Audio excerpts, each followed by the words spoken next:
Bonjour à tous, bienvenue sur cette nouvelle vidéo de votre podcast Le Pharmapreneur.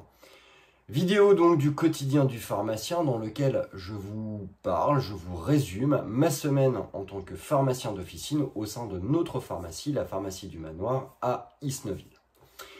Alors cette semaine, pas mal de choses à vous raconter avec beaucoup de sorties en dehors de la pharmacie. Commençons donc par le lundi. Lundi, je suis arrivé assez tôt de façon à pouvoir ranger rapidement toutes les commandes. Je suis arrivé donc à 7h30 de façon à pouvoir ranger toutes les commandes automates car avec mon collègue Marc-Antoine, nous avions un rendez-vous à 9h30 pour un futur projet. Donc du coup, de 7h30 jusqu'à 8h45, 9h, rangement des différentes commandes, pointage des mails, réponse à différents mails, et puis départ pour ce projet. Un rendez-vous donc à l'extérieur de la pharmacie qui a duré grosso modo 1h30 avec différents intervenants. Quelque chose de très intéressant, j'espère pouvoir t'en parler dans de futures vidéos. Voilà, différents intervenants rencontrés, différents éléments abordés également. Pas mal de questionnements à la suite de ce rendez-vous, un questionnement qu'on a abordé par la suite avec mon collègue Marc-Antoine au cours du repas du midi, mais également avec lequel j'ai échangé avec notre comptable Frédéric Guédon. Puis avec mon collègue Marc-Antoine, une fois ce rendez-vous terminé, on avait un petit peu de temps, donc on a quitté ce rendez-vous et on est allé dans une autre zone de façon à pouvoir explorer un secteur dans lequel nous avons des projets des projets pour le coup. Voilà, donc analyse du secteur, les points forts, les points faibles. Quels peuvent être d'éventuels locaux disponibles qu'on pourrait éventuellement acheter, racheter pour de l'activité, du projet en fait. Voilà, voilà, ça nous a pris grosso modo une heure encore une fois. On en a profité également pour passer des coups de fil, pour rencontrer des personnes, pour discuter un petit peu de la zone, pour discuter un petit peu des travaux qui pouvaient y avoir ou qui étaient prévus, voir un petit peu comment évoluer l'activité. Alors, moi, ce que je t'incite à faire lorsque tu as des projets, que ce soit une installation, ou un projet de rachat, ou bref, un projet commercial d'une manière générale, n'hésite pas à prendre du temps pour t'imprégner dans l'espace dans lequel tu vas être amené à travailler. Alors déjà essayer de voir un petit peu comment est l'activité d'une manière générale, quel type de population évolue dans le secteur. Alors nous pour le coup c'était un lundi donc c'est pas forcément top comme c'est une zone qui est relativement commerçante. Beaucoup de commerces sont fermés le lundi donc c'est pas très intéressant. Après bon là la cas de figure fait que il y avait quand même des commerces d'ouverts.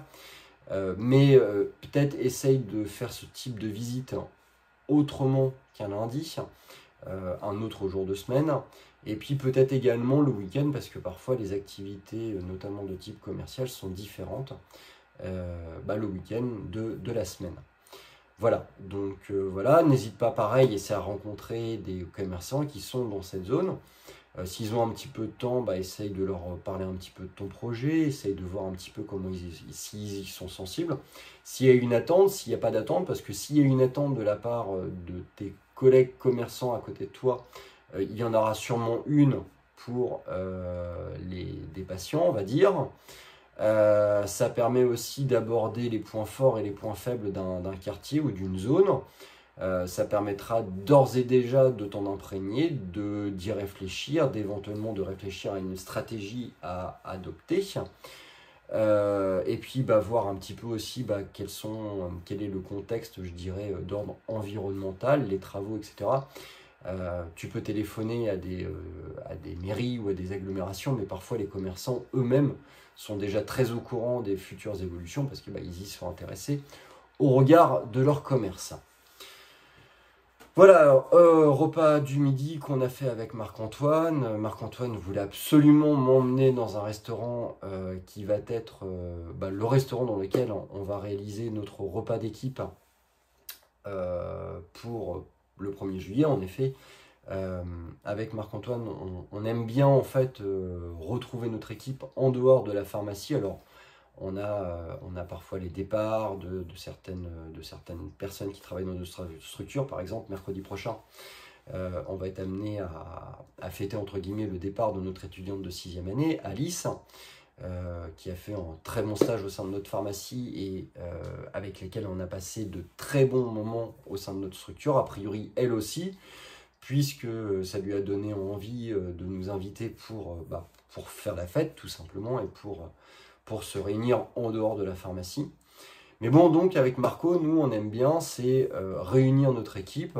Alors, on a un rendez-vous assez formel en fin d'année civile, je dirais décembre, janvier, histoire de faire un peu le point sur l'année écoulée et des projections sur l'année à venir, poser un petit peu les jalons de ce qui est l'actualité économique, commerciale, de la pharmacie, de la ville dans laquelle on est, etc. Et puis on aime bien aussi faire un petit repas juste avant les vacances d'été, juste comme ça pour se réunir, pour le plaisir d'être tous réunis à une terrasse ou dans un lieu plutôt cool, un peu chill, comme on dirait.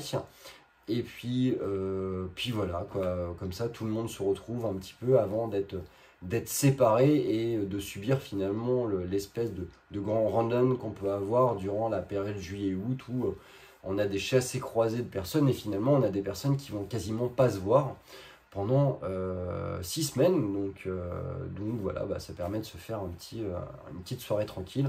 D'autant plus qu'on a la chance d'avoir une équipe qui s'entend particulièrement bien, donc autant en profiter. L'après-midi, comme je te l'avais dit dans la précédente vidéo, j'ai été invité à participer au jury d'examen pour les DUST de 2e année, donc les DUST préparateurs, préparatrices de 2e année. Comment ça se passe? Tout simplement, on avait rendez-vous à la fac à 14 h. On fonctionne en binôme, donc moi pour le coup j'étais avec le doyen de la fac, Loïc Favnec. On audite entre 7 et 8 personnes pour des rendez-vous qui vont durer à peu près 20-25 minutes. Donc durant ces rendez-vous, on va parler un petit peu de leur projet professionnel, le projet professionnel de leur DUST, comment ça s'est passé, comment s'est passé leur travail. On va en profiter également pour poser différentes questions sur leur travail, sur l'actualité. On va leur demander aussi un petit peu quels ont été les points forts, quels ont été les points faibles de leur formation. On va leur demander éventuellement quelques petites connaissances techniques, quelques petites connaissances également d'ordre informatif. Alors, dans l'absolu, moi personnellement, j'ai passé un très très bon moment. J'espère que les personnes qu'on a rencontrées ont également passé un moment pas trop désagréable, parce que pour eux, c'est quand même un peu le stress, hein, c'est un examen qui compte. On donne une note qui va participer à l'obtention de leur diplôme de préparateur, préparatrice.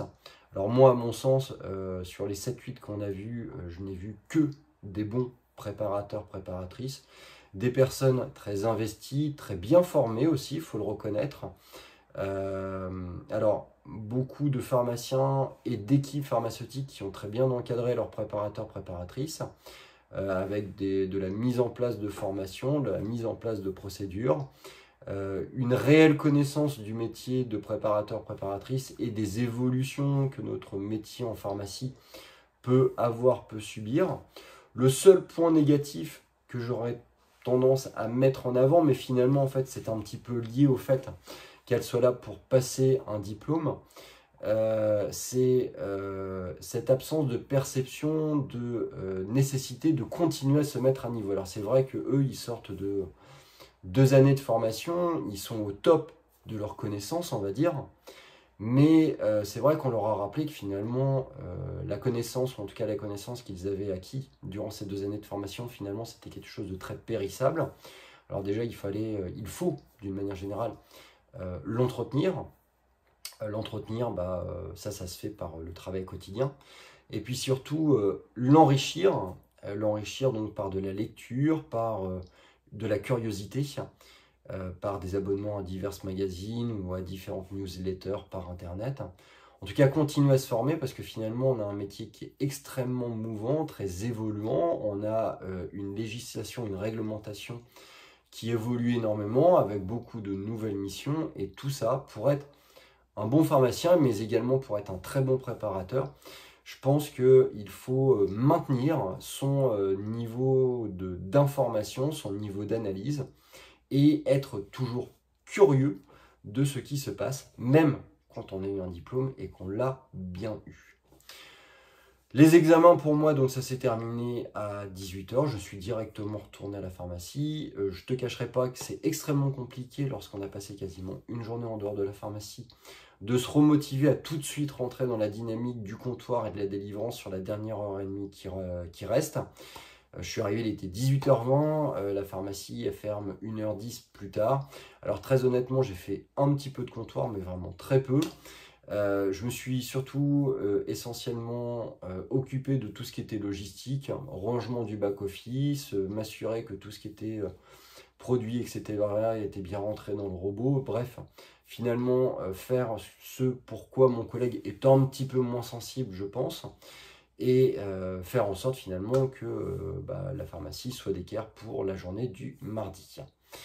19 h 30, 20 h, la pharmacie se ferme. Comme d'habitude, petite course à pied avec mon collègue Marc-Antoine, on a été courir une petite heure, tranquille, histoire de discuter, de faire un petit peu le débrief finalement de cette journée.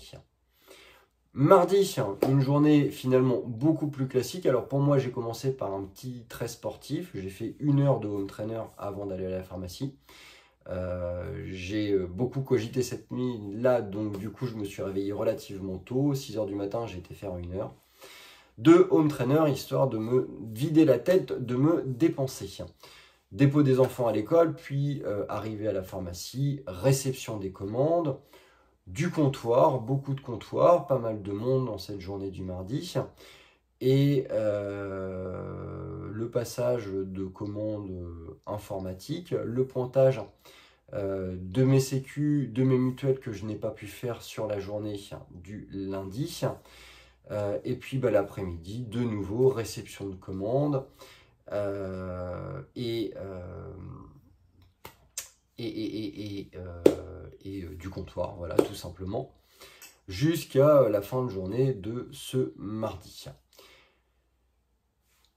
J'en ai profité également pour rappeler Mecafarm, pour lequel je n'ai toujours pas de nouvelles, pour l'intervention sur notre problème de carte mère de plateau qui est toujours défectueuse. Mercredi, arrivée tôt, réception des différentes commandes, grossistes et SERP, avec l'aide précieuse de 2 étudiants stagiaires de seconde, qui sont là donc pour un stage de 2 semaines, Marion et Jules.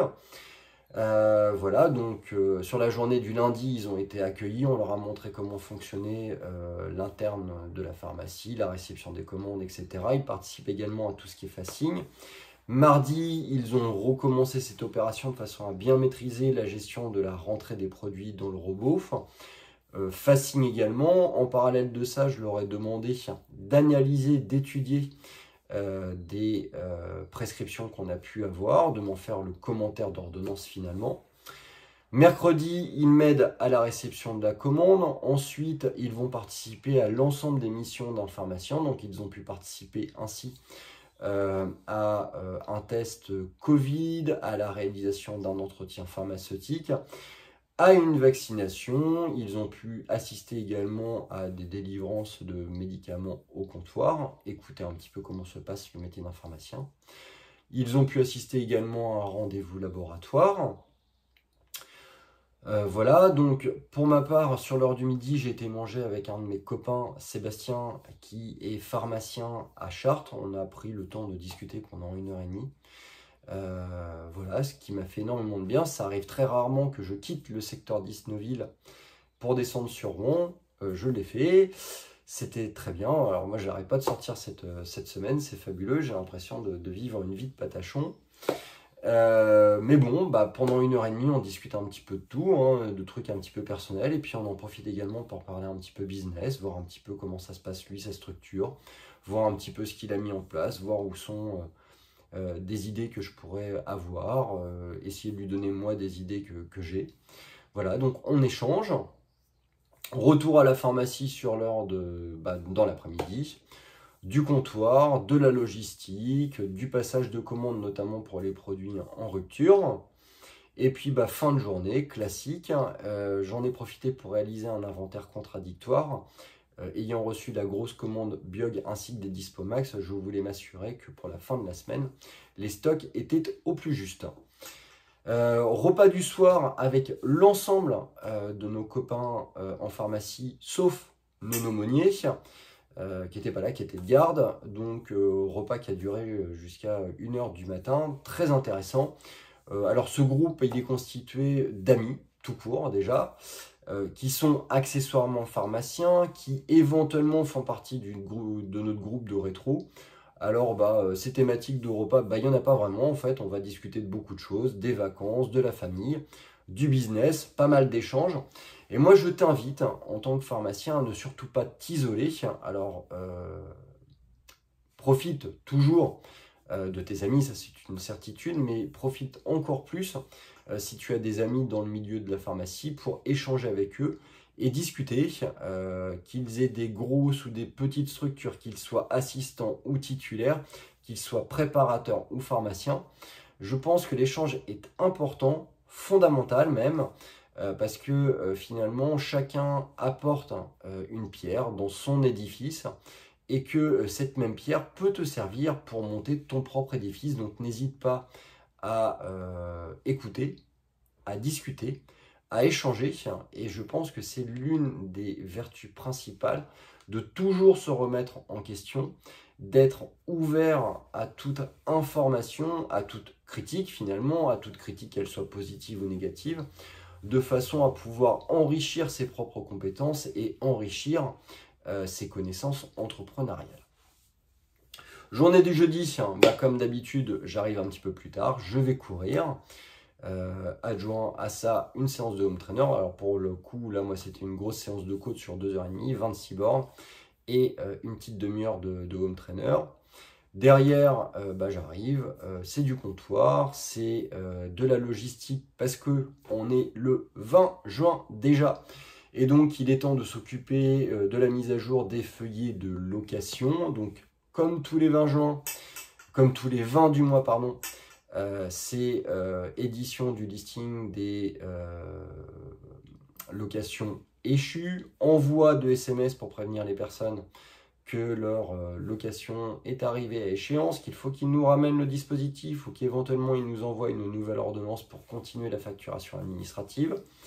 Je préviens également mes collègues médecins pour tout ce qui est maintien domicile de la péremption de leurs ordonnances et donc à réfléchir sur le fait de me transmettre ou pas une nouvelle ordonnance pour continuer ou pas la location du matériel. Puis l'après-midi va essentiellement être occupé par du comptoir, de la réalisation d'étiquettes, de la discussion avec nos stagiaires de seconde, Jules et Marion, sur le métier de pharmacien. Discussion également tournée sur les ordonnances qu'ils avaient à commenter. Voilà, puis gros coup de téléphone à Mecafarm, gros coup de gueule. Je me suis permis également ce matin d'envoyer un mail assassin à Monsieur Le Moulec.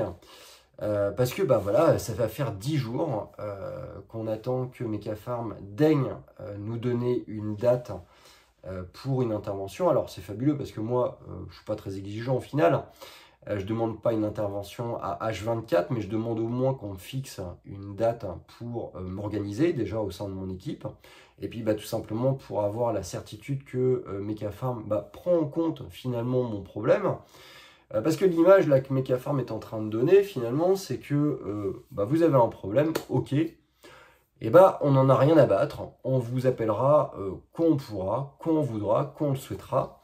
Votre problème il est annexe, il y a sûrement des choses bien plus importantes, et puis vous allez passer en second plan.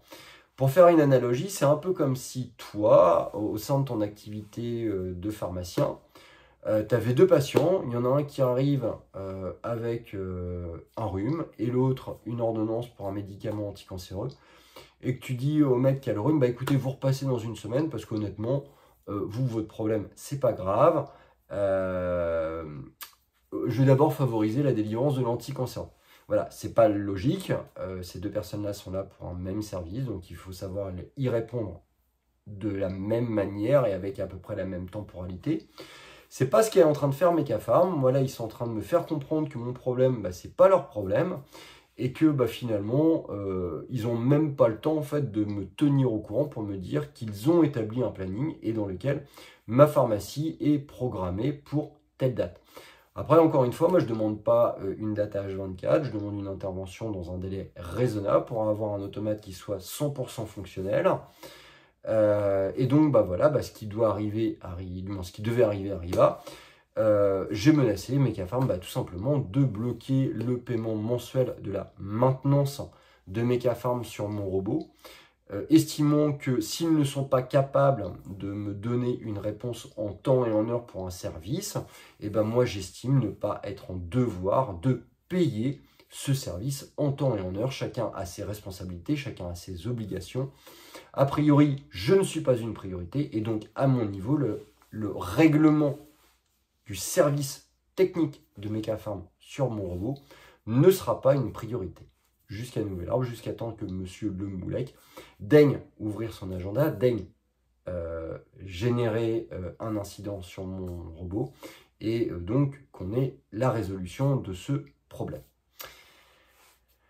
S'il y a quelqu'un de Mecafarm qui écoute ça, j'aimerais bien avoir une réponse. Merci beaucoup.